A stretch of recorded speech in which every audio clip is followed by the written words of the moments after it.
Hello guys, तो चलिए आगे बढ़ते हैं आज के सेशन में। ठीक है, आज के सेशन में हम लोग बात करेंगे मैग्नेटिक प्रॉपर्टीज ऑफ सॉलिड्स की। किसकी बात करेंगे बेटा?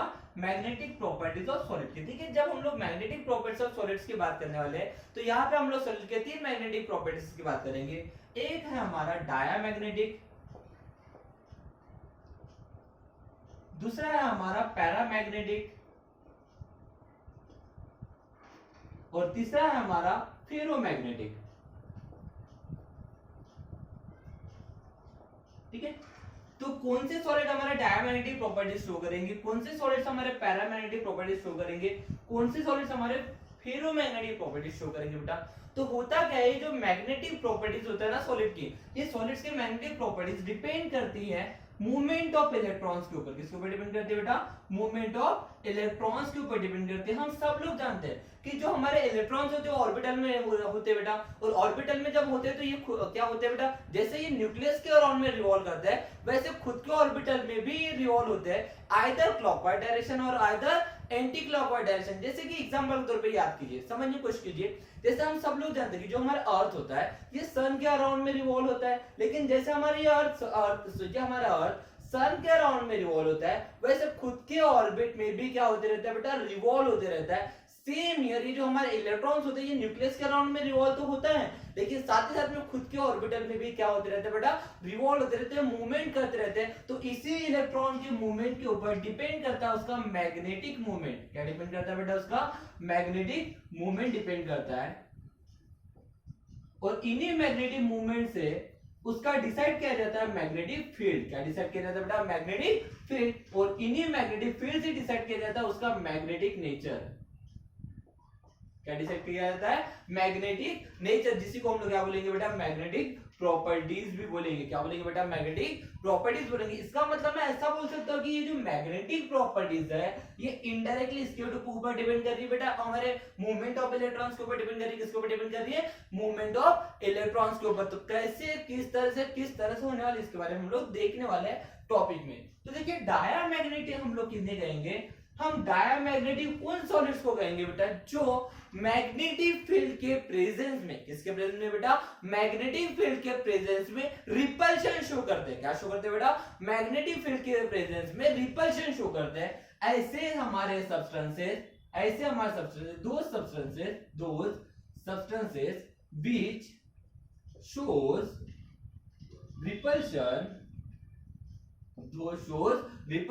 in the presence of magnetic field. Magnetic field के प्रेजेंस में ये लोग क्या शो करते हैं बेटा? रिपल्शन शो करते हैं। लेकिन ये रिपल्शन शो क्यों करते हैं ये रिपल्शन शो? बिकॉज ये ऐसे हमारे सॉलिड्स होते हैं बेटा जिनमें एक भी अनपेयर्ड इलेक्ट्रॉन प्रेजेंस नहीं होता, because they don't have any unpaired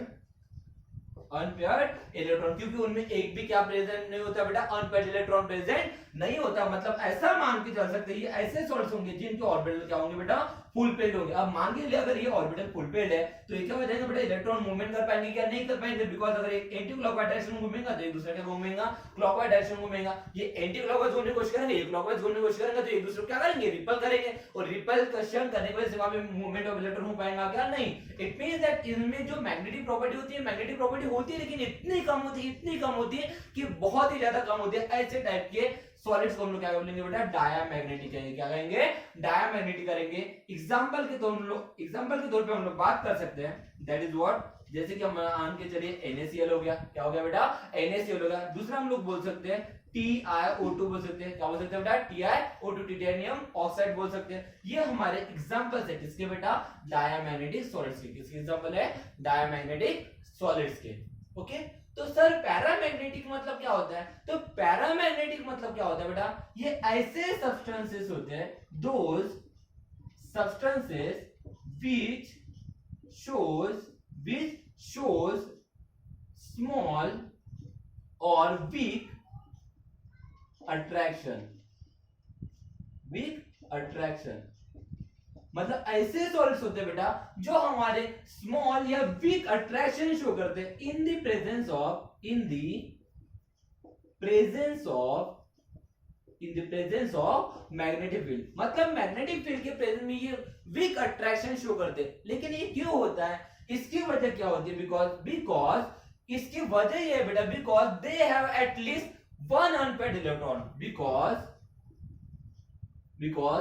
they have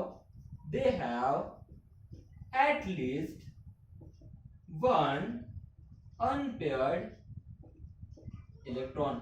ये ऐसे इसलिए अट्रैक्शन शो करते हैं बेटा, बिकॉज उनमें एटलीस्ट कम से कम एक अनपेयर्ड इलेक्ट्रॉन होता है, और इन्हीं कम से कम एक अनपेयर्ड इलेक्ट्रॉन की वजह से, अब देखिए अनपेयर्ड इलेक्ट्रॉन रहेगा तो अनपेयर्ड इलेक्ट्रॉन रहेगा तो इलेक्ट्रॉन का मूवमेंट होगा, इलेक्ट्रॉन का मूवमेंट होगा मतलब वो मैग्नेटिक मूवमेंट शो करेगा, मैग्नेटिक मूवमेंट शो करेगा मतलब उसमें मैग्नेटिक फील्ड क्रिएट होगी, मैग्नेटिक फील्ड क्रिएट होगी इसका मतलब वो मैग्नेटिक नेचर शो करेगा। तो ये कौन सा मैग्नेटिक नेचर शो करेगा बेटा, वो हमारा that is what paramagnetic nature show करेंगे। कौन सा नेचर शो करेंगे बेटा, पैरामैग्नेटिक नेचर शो करेंगे। तो एक साथ और एक चीज मैं बता देता हूं बेटा, ये जो मैग्नेटिक मूवमेंट होता है ना, ये मैग्नेटिक मूवमेंट निकालने का फॉर्मूला होता है दैट इज व्हाट म्यू मतलब होता है मैग्नेटिक मूवमेंट, मैग्नेटिक मूवमेंट को म्यू से मतलब डिनोट किया जाता है।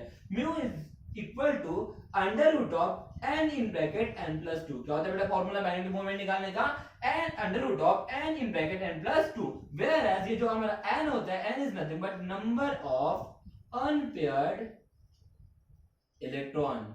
ये क्या होता है बेटा, n का मतलब क्या होता है, number of unpaired electron. It means that हमारे अनपेयर्ड इलेक्ट्रॉन से क्या डिसाइड हो रहा है, मैग्नेटिक मूवमेंट, और मैग्नेटिक मूवमेंट से क्या डिसाइड होगा बेटा, उसका मैग्नेटिक फील्ड डिसाइड होगा। Is that clear. और लास्ट बचा है बेटा हमारा फेरोमैग्नेटिक। अब फेरोमैग्नेटिक सोर्स मतलब क्या होते हैं बेटा, फेरोमैग्नेटिक सोर्स मतलब ऐसे सोर्स होते हैं जिसमें maximum number of unpaired electron होते हैं। क्या होते हैं बेटा, उसमें maximum number of unpaired electron होते हैं। दैट इज व्हाई ये ऐसे सोर्स होते हैं जो परमानेंट मैग्नेटिज्म दिखाते हैं। क्या दिखाते हैं बेटा, परमानेंट मैग्नेटिज्म दिखाते हैं।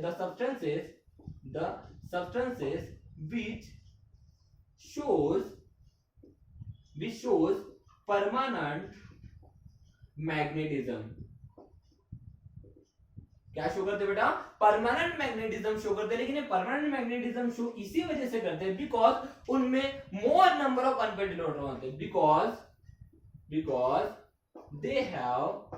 they have more number of unpaired electrons, because इसमें more number of unpaired electrons होते हैं। एग्जांपल के तौर पे अगर मैं बोल दूं, एग्जांपल के तौर पे हम लोग ले सकते हैं that is what Fe, iron हो गया, उसके बाद हो गया कोबाल्ट। तो ये हमारे एग्जांपल है किसके बेटा, फेरोमैग्नेटिज्म के। और हाँ, पैरामैग्नेटिज्म के हमारे मैंने एग्जांपल यहाँ पे मेंशन नहीं किया है। एग्जांपल के तौर पे आप ले सकते हो Cu2+, Fe3+, ये कुछ एग्जांपल है जो हमारे ऐसे सॉल्ट्स होते हैं बेटा जो क्या शो करते हैं बेटा, पैरामैग्नेटिक प्रॉपर्टीज शो करते हैं। तो इस तरह से बेटा हमारा मैग्नेटिक प्रॉपर्टीज ऑफ सॉलिड का लास्ट टॉपिक जो थ्योरेटिकल टॉपिक था सॉलिड स्टेट का, वो हमारा खत्म हो चुका है। आई होप सो ये टॉपिक्स आप लोगों के क्लियर है। इसके बाद हम लोग नेक्स्ट सेशन जो भी हम लोग कंडक्ट करेंगे, इन सेशन में हमारे स्टार्ट करेंगे हम लोग न्यूमेरिकल पोर्शन। ओके, तो न्यूमेरिकल पोर्शन हम लोग कंडक्ट करने वाले। इसके साथ न्यूमेरिकल पोर्शन में आप लोगों को सबसे इंपॉर्टेंट ये है कि आप सभी को खुद के साथ पीडीएफ या उसके प्रिंटआउट्स आप लोगों के पास रखना है, बिकॉज न्यूमेरिकल आपको समझने के लिए न्यूमेरिकल आप लोगों के पास होना बहुत ही ज्यादा जरूरत है। Okay, so thank you so much guys. Next session में मिलते हैं हम लोग न्यूमेरिकल के साथ। Have a nice day.